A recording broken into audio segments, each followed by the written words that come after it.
Assalamualaikum warahmatullahi wabarakatuh. Nama saya Lutfi Eka Wulandari, nomor induk mahasiswa 12404193050 dari jurusan Manajemen Zakat dan Wakaf 4B, Win Said Ali Rahmatullah Tulungagung. Pada kesempatan kali ini, saya akan membahas satu soal sebagai tugas untuk memenuhi nilai ujian akhir semester genap mata kuliah Manajemen Sumber Daya Manusia.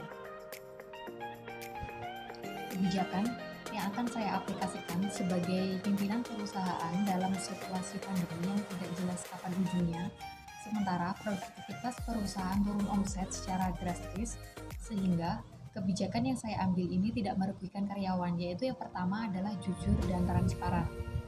Sebaiknya, perusahaan harus bersikap jujur dan transparan kepada karyawan terkait kondisi yang dialaminya. Dengan begitu, perusahaan dapat merundingkan langkah terbaik bagi karyawan dan perusahaan. Lalu yang kedua yaitu menentukan strategi bisnis. Perusahaan perlu memikirkan strategi bisnis yang sedang dijalankan. Jika masih dapat berjalan, maka sebaiknya dipertahankan. Jika tidak dapat bertahan, maka melakukan pivot dari core bisnis. Lalu yang ketiga yaitu mengarahkan karyawan sesuai dengan kebutuhan saat ini. Dan yang keempat, jika perusahaan memiliki karyawan yang status kontraknya akan berakhir, sebaiknya menunda perpanjangan lebih dulu. Dan yang kelima yaitu melarang karyawan sakit masuk ke kantor. Jadi, perusahaan telah merekomendasikan untuk mengizinkan para pekerjanya tidak berangkat ke kantor dan tinggal di rumah apabila sakit hingga benar-benar pulih.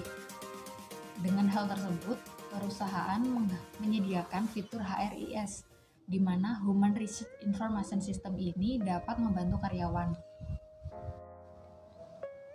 Selain kelima hal tersebut, perusahaan juga perlu meningkatkan omset dengan cara yang pertama, tingkatkan kualitas produk. Pastikan selalu melakukan evaluasi terhadap produk dan menyesuaikannya dengan kondisi pasar yang ada.